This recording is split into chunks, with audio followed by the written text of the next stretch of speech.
Hi guys, I'm Laura Vitale, and on this episode of Laura in the Kitchen, I'm so excited to share this recipe with you, not because it's something so elaborate and elegant or super exquisite, but it's something that I mention so often whenever I'm talking about rounding out a meal around this time of the year and my go-to, what I call fall salad. This really is it. And it has a couple of really special components that I want to share with you. One of them being crispy quinoa bits that make it so lovely and crunchy. The other one being candied pecans. And the third being a really delicious sort of sweet and tangy balsamic honey, or you can use maple syrup, dressing. So I call it my fall salad. I talk about it when I share menus with you. It's going to be on the Thanksgiving table. It was last year. It's so customizable. It's ridiculous. And it's all just very delicious. And the pecans and the crispy quinoa, have it on hand. Put it on anything and everything. So let's get started. We're actually going to do the quinoa first. You're going to use some cooked quinoa, okay? You're just going to need some plain, here we go, cooked quinoa. You're going to add it to a baking sheet. And you're gonna pop this in a 350-degree oven for about 30 minutes. And you're just gonna go ahead and give it a stir every 10 minutes or so, just to make sure nothing is burning. And these are gonna turn into the most delicious, crispy little bits you've ever had. But before we get to it, because we need the pecans to cool and set, we're gonna make the candied pecans. In a saucepan, you need some brown sugar. Simmer down now. Brown sugar and a little bit of water. They're so easy, but they're so delicious. We're gonna add a little bit of heat to them, a little bit of salt, and they're gonna be pretty phenomenal. Let this sort of boil and dissolve, and when the sugar is there, I'm gonna show you what the next step is. I also wanna mention that I like to use whole pecans for this, like pecan halves like that. I like to use whole pecans for this because I just feel like when you have candied pecans, you can chop them up for a salad, chop them up to put them on an ice cream or yogurt or whatever, but they're also really great to munch on this time of the year with a cocktail or something like that before a meal. So having them on hand, this size just makes it easier for you to grab and snack. If they were really chopped up, then it's difficult to do that, and I like multi-purpose things. So I'm waiting for that to come to a boil. I'm gonna pop this into the oven, and then we move on to the next step. Sugar and water mixture is perfect. Now you're gonna add the pecans and you're gonna cook all of this together. You see how I'm just sort of coating the pecans in that melted sugar situation? You're gonna just cook them together for about 3 to 4 minutes on like low heat, medium low, because this is the only chance you're gonna have to toast those nuts. So you want to give them plenty of time, but you don't wanna do this at a really high temperature because you'll just burn sugar and then it's terrible. There's no coming back once you burn sugar. So just be gentle and patient. Give them, like I said, 3 to 4 minutes on about low heat. And then we will put them on our baking sheet to cool. Remove from the heat onto a baking sheet lined with parchment paper. That's extremely, extremely important.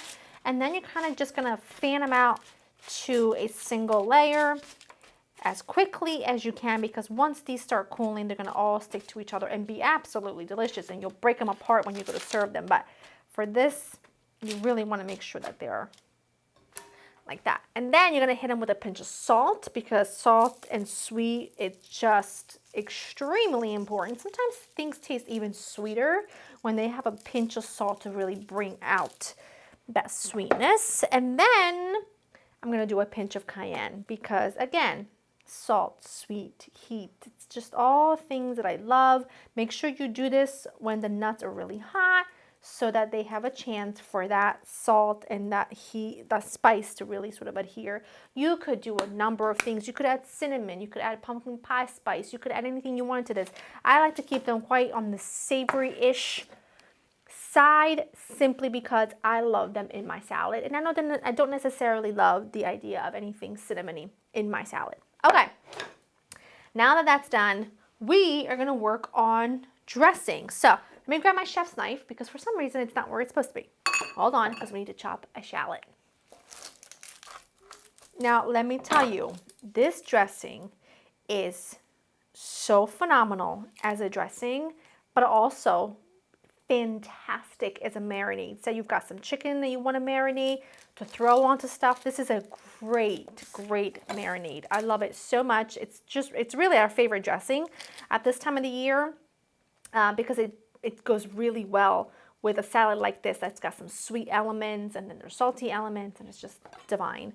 I'm gonna go ahead and finely chop a shallot.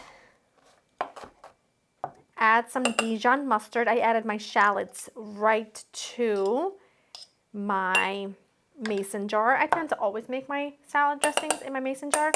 If you follow me on Instagram, which you should if you don't, I made this last Thanksgiving because it's that delicious. Now I use honey or maple syrup. They're interchangeable to me.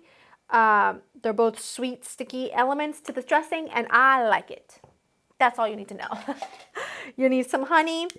I use really good balsamic vinegar, okay? I want the really good stuff for this.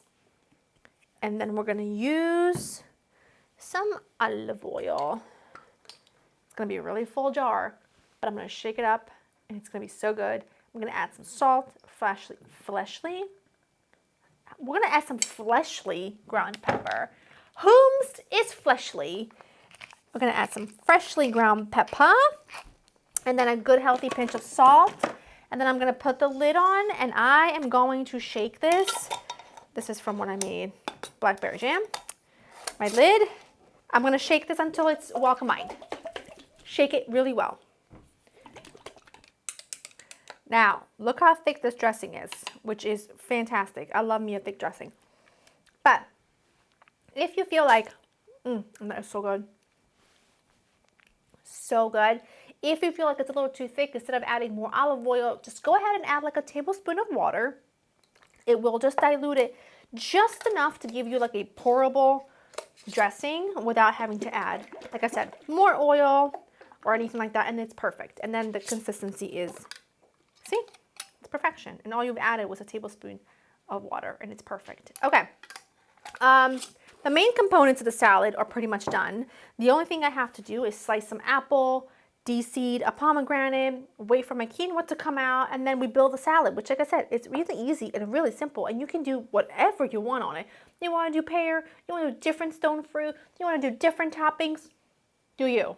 I'm just going to do these because they're the most common, that the most people that are going to be able to have on hand at this time of the year, and they're kind of my favorite go-tos. So I'm going to clear up, slicing, and getting things ready to build my salad. I just wanted to show you really quickly how I de-seed a pomegranate, because this to me is like the easiest, less messy way to do it. You take your pomegranate, you cut it in half, you tip it upside down onto your hand so that the seeds can fly through your fingers, but the trick is to do it low into the bowl so that the juice doesn't splatter all over the place, and the thickest and heaviest wooden spoon that you have, and you're just gonna hit it like Tony Soprano, you know what I'm saying? Like, you gotta give it a good whack. And then look at that. It's mess free. There's no juices flopping around all over the place. Just low into the bowl. No small bowl, big bowl. Big, heavy wooden spoon. Apple is sliced. Got my greens. This is how I like to do my apple. I kind of just cut all four sides of it, thinly slice it. And this, I just do this just so you know, because it looks pretty at the holiday season, but I don't do this every single time I make the salad, just so that we are very aware and fully transparent, because I eat salad like a normal person. Actually, no, I eat salad like a savage. I eat everything like a savage. You know this about me. I like to mix things around till they're disgusting looking. But that to me is like the best way to eat. Like, it's what you get all the really good flavor, you know? So fan your apple as best you can. I do it all four areas, okay? And then you, at this point, listen, you do you. You want to do some sharp cheeses? Do some sharp cheeses. I typically would do something like a feta or a goat cheese or something like that. Look at the crispy quinoa. Look at it. It's crispy, it's beautiful, we love it. We've got our pecans. I'm gonna add some dried cranberries because I always do, because I love it. Do you know what else I really like here? This is gonna sound really weird. I also really love hard-boiled eggs here. My friend Brittany made that for me once with a salad similar to this, and it was so delicious, and I always find myself wanting to put it on here. Your pecans, take them and just sort of break them apart and let them fall where they may. Just sort of break them, let them fall. They're so delicious. It's like a sweet little nibble that's got sweetness and salt, and it's just divine. And all of the toppings, by the way, you can certainly serve extras on the side. I always do the dressing on the side because I don't want it to make the entire salad really soggy. So get your crispy bits, get your pomegranates, squeeze out all the juice. Look at those beautiful jewels. And that is like literally it. It's my favorite fall salad. With your dressing, serve it alongside because, you know, like I said, you don't want to make everything really soggy. It's my favorite. We have it every single Thanksgiving. It's really the only main salad that I make around this time of year. This is how I'm tasting the dressing. It's really the only main salad that I make around this time of the year.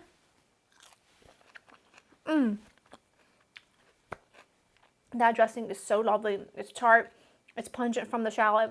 It's sweet. It's divine. Like I said, add some goat cheese, add some sharp cheeses to this. I wanted the salad to really be more of an idea with some really good components that you can make throughout the year for so many different things. It'll be great things for you to have in your back pocket, a great dressing, a great candy pecans, and then those crispy quinoa bits that are good on everything. So now when you see me refer to my serve your short ribs with my favorite fall salad, you know to serve those short ribs with this because it is phenomenal and it goes well with pretty much any main. Go to laurainthekitchen.com for the written recipe. I'll have the pecans, the quinoa, everything. Hope you've enjoyed spending time with me, and I will see you in the next one. Bye.